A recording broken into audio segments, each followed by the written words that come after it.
A paz do Senhor, meus queridos e amados irmãos e amigos. Nós estamos dando início a uma série de vídeos sobre o tema e também o título, pré-tribulacionismo.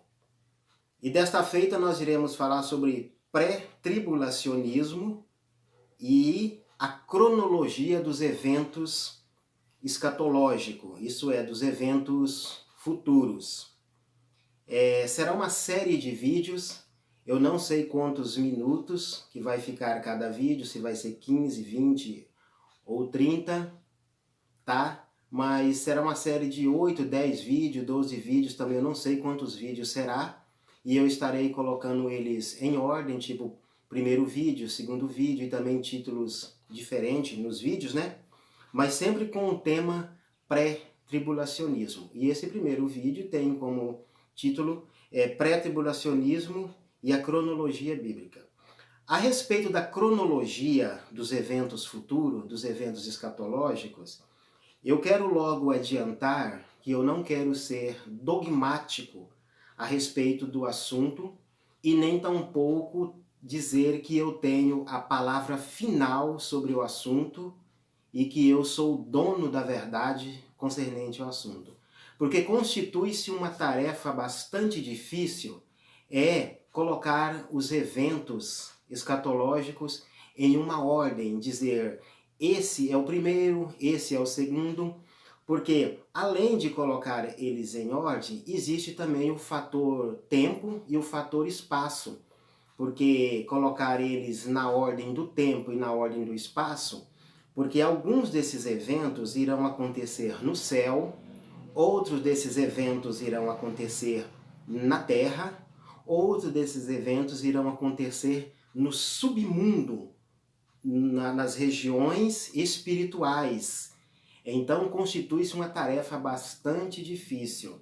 Eu confesso para os irmãos que alguns assuntos eu pensava que aconteceria em primeiro, segundo ou terceiro, mas depois eu tive que rever essa ordem e tive que tirar eles ou deslocar eles do tempo e do espaço, e eles estão aí suspensos e eu não sei aonde colocar a ordem correta deles. Então eu não tenho a palavra final, mas eu darei assim uma direção, estarei dando um norte.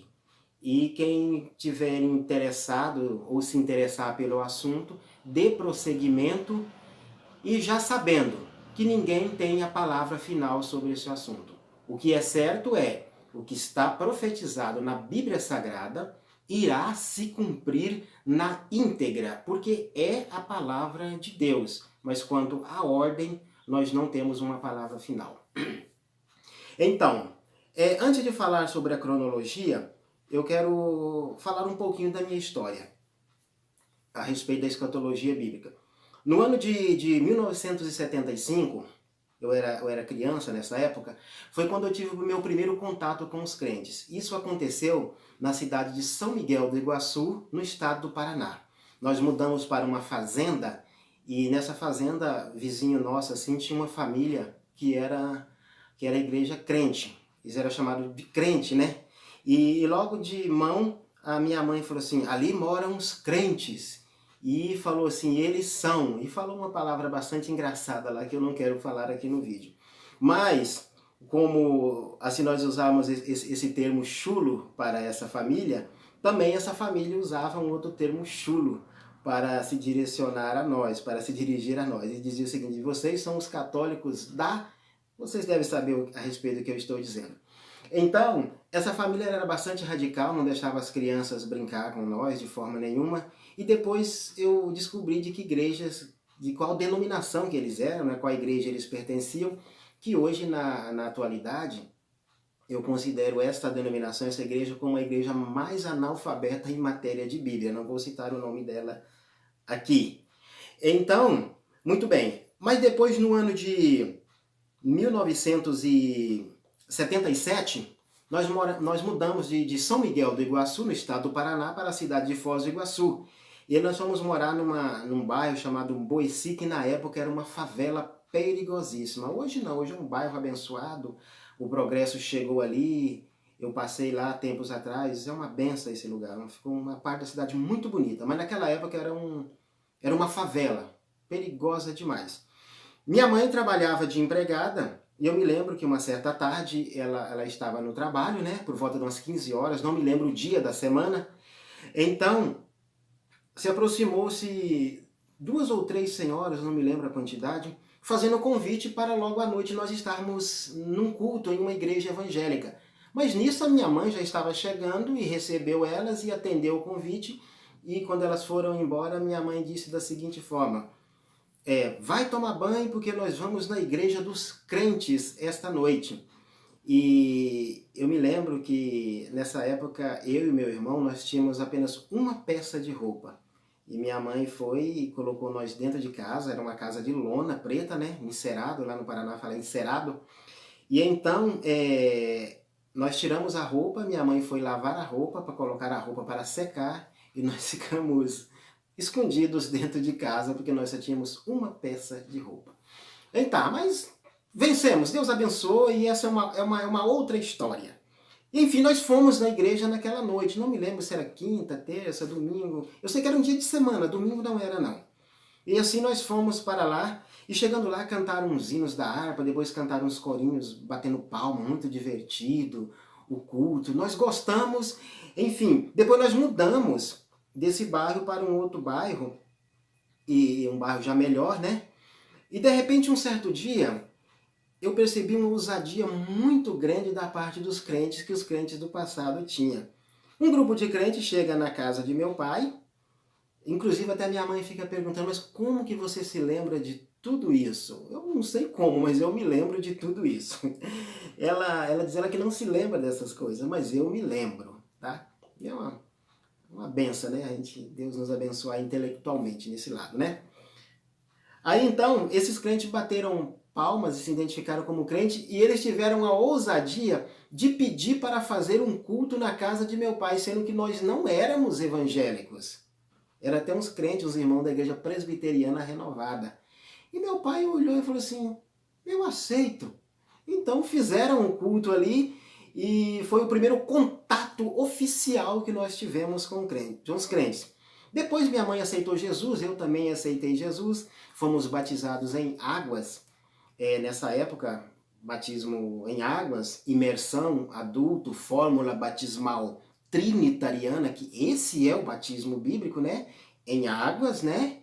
E a pessoa adulta, e a forma tem que ser trinitariana, em nome do Pai, do Filho e do Espírito Santo. Esse é o batismo bíblico.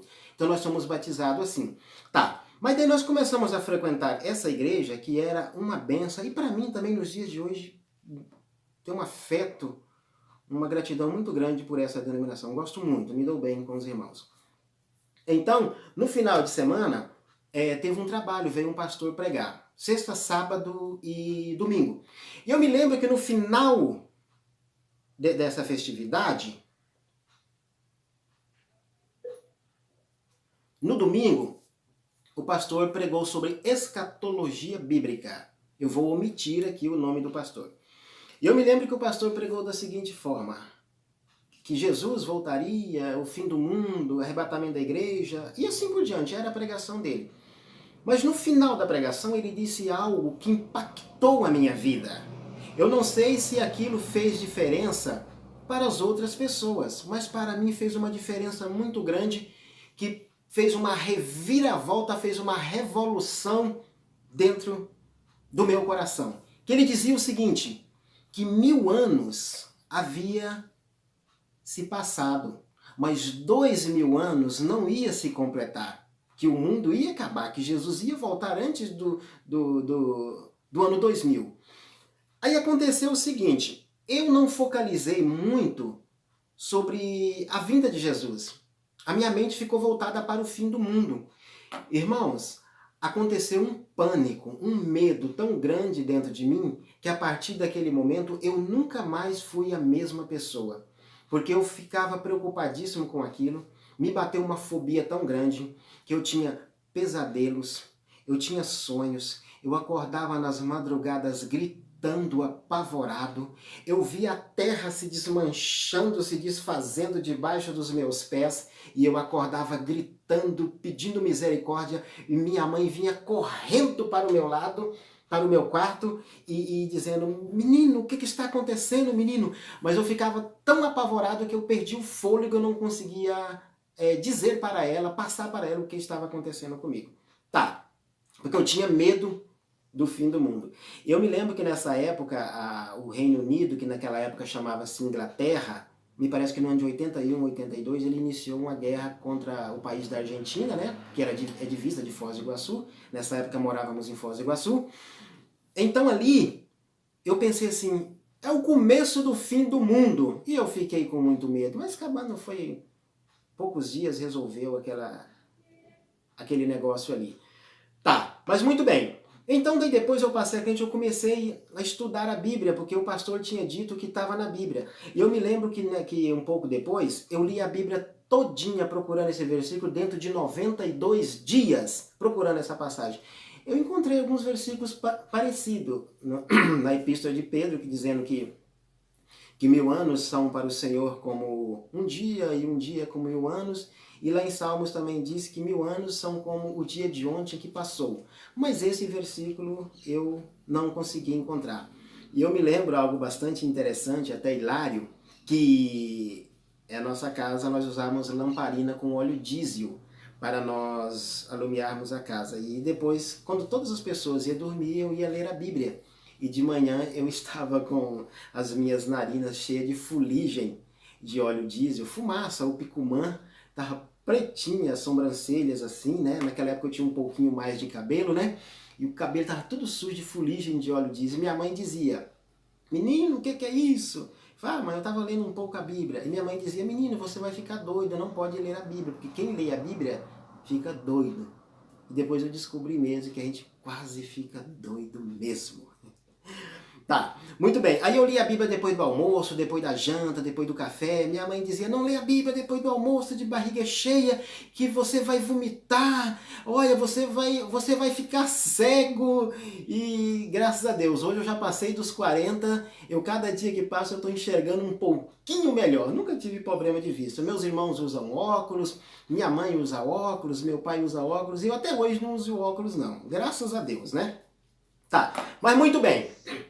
Então eu comecei a ler a Bíblia, estudar a Bíblia em busca desse versículo. Eu não encontrei. Mas daí eu descobri uma matéria bastante interessante dentro da teologia sistemática, que segundo o pastor Roberto de Carvalho, a escatologia dentro da teologia sistemática é o ponto culminante da teologia. E ele tem razão nessa afirmação que ele está dizendo. Então tá. Então, o mundo vai acabar? Sim, o mundo vai acabar. Está escrito na Bíblia. Jesus Cristo voltará? Sim, Jesus Cristo voltará. É uma certeza, a Bíblia nos dá a garantia disso. Ele disse que voltaria. Os anjos afirmaram que ele voltaria. Os apóstolos e profetas do Senhor anunciam que ele voltará. Nós, na atualidade, afirmamos com muita convicção que Jesus voltará. Mas, enfim, antes da vinda de Jesus, terá os sinais ou eventos que antecederão a vinda de Jesus. É sinais na natureza, é sinais na religião, na vida moral e na vida política. Nós estamos vendo isto acontecer nesses dias. É sinal da vinda de Jesus. Presta atenção. Vinda de Jesus. Não estou falando arrebatamento. Depois nós estaremos colocando as coisas no devido lugar. Tá. Então tá, esse é o primeiro sinal da vinda de Jesus. Esse é o primeiro evento, melhor dizendo, sobre a vinda de Jesus. É os sinais. Segundo, vem o arrebatamento da igreja. Porque eu pensava que logo iria acontecer, era o fim do mundo. Mas primeiro tem os sinais da vinda de Jesus. Depois tem o arrebatamento da igreja. Em que consiste o arrebatamento da igreja? Resumindo, o arrebatamento da igreja é um evento onde o Espírito Santo ressuscita os mortos que morreram em Cristo, transforma aqueles que estiverem vivos em Cristo, que passaram pelo processo do novo nascimento e os conduz dessa região terrestre para a região celestial para estar com o Senhor. Isso é arrebatamento da igreja. Nesse evento, acontece a ressurreição dos mortos e a transformação das pessoas que estão vivas. Algo que nunca aconteceu na história. Uma ressurreição coletiva para a imortalidade e uma transformação coletiva de pessoas vivas para a imortalidade, para estar na imediata presença de Deus. Será um evento único na história que nunca aconteceu e nem tampouco se repetirá ou se acontecerá novamente. Depois desse evento, tem o Tribunal de Cristo. Vamos logo salientar. Tribunal de Cristo não é o mesmo que juízo final. São eventos totalmente diferentes e separados por um espaço de tempo de, no mínimo, 1000 anos um do outro. Julgamento final é onde os ímpios que morreram sem Cristo receberão a sentença pelos seus pecados e estarão sendo lançados no lago de fogo. Tribunal de Cristo, ou tribunal do Bima ou do Bema, é onde os crentes salvos em Cristo estarão comparecendo para receber a sua recompensa, o seu galardão ou o seu pagamento pelo trabalho executado em nome do Senhor Jesus enquanto esteve aqui na terra. Depois nós vamos explicar aonde vai acontecer isso, como que vai acontecer e assim por diante. Nos próximos vídeos, Deus vai nos abençoar. Também depois desse evento acontecerá as bodas do Cordeiro, que é o casamento de Cristo com a igreja. Israel, ela é noiva de Deus, esposa de Deus. Agora, a igreja comprada e redimida pelo sangue de Jesus, ela é a noiva do Cordeiro, será o casamento. Mas, enquanto acontece no céu o tribunal de Cristo e as bodas do Cordeiro, na terra acontece um evento chamado Grande Tribulação, também conhecido como período do Apocalipse e também conhecido como a 70ª semana de Daniel. Esse período compreende um tempo exato de 7 anos. Nesse período estará acontecendo muitos eventos aqui na Terra. Aqui na Terra. A profecia de Ezequiel 38 e 39, onde Israel será invadido pelo Reino do Norte, que é uma confederação de nações, e umas outras nações estará defendendo, ajudando a defender Israel. Estará tendo esse acontecimento nesse período. Difícil localizar se acontecerá no começo, no meio ou no final, ou se essa batalha de Ezequiel 38 e 39 é a batalha do Armagedon. Eu acredito que não seja os mesmos eventos, né? Não acredito que seja o mesmo evento, porque Ezequiel 38 e 39 fala de uma confederação de nações vinda do norte, liderado por Rosh Tobolsky, né?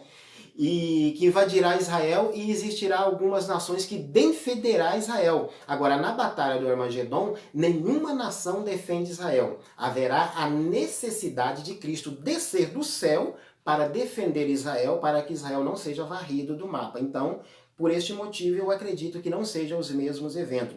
Nesse período também haverá a manifestação do anticristo, a manifestação do falso profeta, a implantação da marca da besta, os 7 selos, as 7 trombetas, as 7 taças e também a batalha do Armagedon. Sobre o tema pré-tribulacionismo, devemos atentar para algo bastante importante. Toda vez que tem uma passagem sobre a 70ª semana de Daniel, sobre o período do Apocalipse, há uma conexão muito forte entre esse período e a nação de Israel.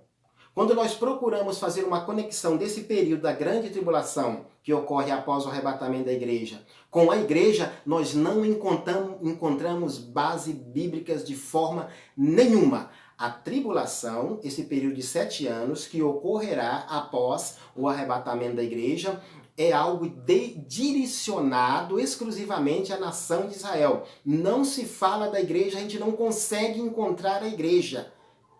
O anjo disse para Daniel, 70 semanas estão determinadas sobre o teu povo e sobre a tua cidade, não é a igreja, de forma nenhuma. Então há uma forte conexão. Jeremias disse, é tempo de angústia para Jacó, Israel, representado ali pelo nome, Metomínia.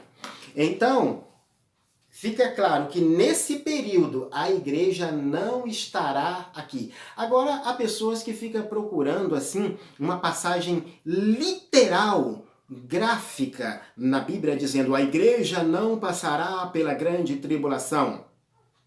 Posteriormente, nós estaremos analisando alguns textos e algumas conjunções na língua grega, que é a conjunção ex, nós chegaremos a essa conclusão. Porque para estudar escatologia e fazer uma hermenêutica correta, às vezes há necessidade de nós conhecermos um pouco da língua grega. Eu não leio em grego, não falo em grego, mas conheço termos, conheço muitas palavras, consigo até mesmo traduzir algumas palavras do grego, conheço praticamente todos os radicais da língua grega, latina, hebraica. E como diz um certo pastor, quem lê a Bíblia, quem pudesse ler a Bíblia em hebraico e grego, estava vendo o mundo de forma colorida. Mas nós que lemos em português, nós vemos em preto e branco. Mas nós conhecemos alguns termos. Tá, então esse período de 7 anos. E depois que acontecer isso, esse evento da grande tribulação, segue-se a vinda de Jesus em glória, que não é arrebatamento da igreja. Arrebatamento é algo exclusivo para a igreja, e vinda de Jesus em glória, onde todo olho o verá, é algo exclusivo para a nação de Israel. No arrebatamento da igreja, Jesus vem até as nuvens. Na vinda de Jesus em glória, Jesus coloca os seus pés sobre o Monte das Oliveiras. No capítulo 1 de Atos dos Apóstolos, diz o seguinte, que esse Jesus, que foi recebido no céu, há de vir, como para o céu vós viste o ir. Então, quando Jesus estava ali, ele foi assunto ao céu, aonde estavam os seus pés? Os seus pés estavam no Monte das Oliveiras. E quando ele voltar em glória, ele pisará onde? Ele pisará exatamente no Monte das Oliveiras. Israel será cercado e Cristo aparecerá em glória. Na retaguarda de Jesus aparecerá a igreja, que são os santos, e na retaguarda da igreja aparecerá milhares e milhares de anjos nesse evento glorioso. Aí então diz que todo olho o verá. Agora, enquanto o arrebatamento da igreja é algo invisível para o mundo, mas será percebido segundos após o desaparecimento de pessoas, porque será percebido por quê? Depois nós falaremos a respeito da ressurreição corporal, que deixará evidências que pessoas sumiram aqui na Terra. É ressurreição corporal. É somar corpo, que só admite algo físico, que pode ser tocado, medido e pesado. Isso é a ressurreição. Depois vem o milênio. O milênio não é um período de tempo indeterminado, mas sim um período de tempo exato de 1000 anos, onde Cristo reinará na terra de forma literal, com a igreja e com Israel, onde todas as promessas do Antigo Testamento estará se cumprindo. As promessas que foi feita a Abraão, a Isaac, a Jacó, a Davi, aos patriarcas, aos profetas, e fazer o verdadeiro reino do Messias nessa terra estará se cumprindo. E a igreja estará lá.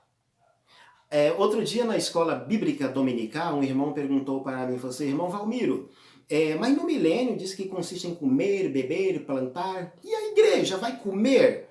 É uma pergunta simples, até parece infantil, mas merece uma resposta. Eu disse, olha irmão, existem duas coisas. Existe a possibilidade, né?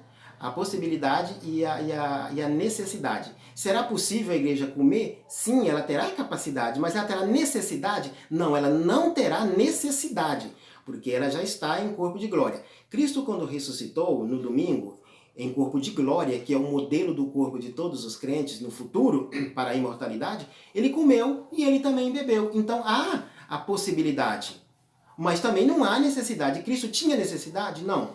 Aqueles anjos lá no Antigo Testamento que apareceram para Abraão, que Abraão pediu para o seu servo, foi lá e tirou, ordenhou as vacas, tirou leite, matou novilha, fez bolo, fez manteiga. Eles comeram. Eles tinham necessidade? Não, eles não tinham necessidade. Mas eles tinham capacidade? Sim, eles tinham capacidade. Então é a igreja. A igreja terá a capacidade de comer lá no milênio, tá? Ela terá essa capacidade. Mas terá necessidade? Não, ela não terá necessidade, tá? Então, o milênio, literal, Cristo reinando a partir de Jerusalém, será um reino maravilhoso. Os detalhes que a Bíblia dá é imprescindível, são coisas maravilhosas. Depois disso vem o julgamento final, aonde passará os céus e passará a terra. Posteriormente, eu estarei falando sobre essa palavra passaram, com estrepitoso estrondo, e os elementos. Estarei utilizando a física e a química e também a linguagem grega para falar sobre essas palavras. Estrepitoso estrondo e elementos varrendo o céu. É muito interessante esse evento que vai acontecer. Então estabelecerá o juízo final. Todas as pessoas que morreram sem aceitar Jesus, sem passar pelo processo do novo nascimento, elas estarão recebendo a sua sentença. Porque hoje as pessoas já estão condenadas, mas todavia essa sentença de condenação ela pode ser retirada a partir do momento que a pessoa entrega a sua vida a Cristo. O advogado que é Cristo, ele vai rever esse processo que pesa contra a pessoa e vai justificar a pessoa, porque ele foi condenado em nosso lugar. Ele foi à cruz em nosso lugar. Aí ele assume o nosso lugar e nós, pela fé, assumimos a justiça de Cristo na nossa vida, ela é acreditada na nossa vida. Então, naquele dia, as pessoas estarão recebendo simplesmente a sentença dos seus pecados e estarão sendo lançados no lago de fogo. Depois disso, vem a eternidade, que é o dia da eternidade. Esse dia aqui não é um período definido de tempo, é um período indefinido. Esse dia é chamado de Ion Aiones, ou séculos dos séculos. É um dia que nunca se acabará. Pedro chama o dia de agora e o dia da eternidade. Como acontecerá essa fusão do céu e da terra? Nós não sabemos. Como será eliminado o elemento tempo para que tenha valia nesse dia, só o dia da eternidade? Nós não sabemos. Mas uma coisa nós estamos certos. Jesus próximo está para buscar a igreja. Vamos ficar firmes, vamos evangelizar, vamos cuidar das nossas famílias, vamos cuidar dos nossos filhos, vamos ser sal da terra, vamos ser luz do mundo, vamos empenhar em ganhar almas, vamos ensinar de forma exaustiva, de forma sistemática a palavra de Deus, porque naquele dia nós iremos ver como tudo isso vai acontecer. Que Deus em Cristo nos abençoe. Até o próximo vídeo. Amém.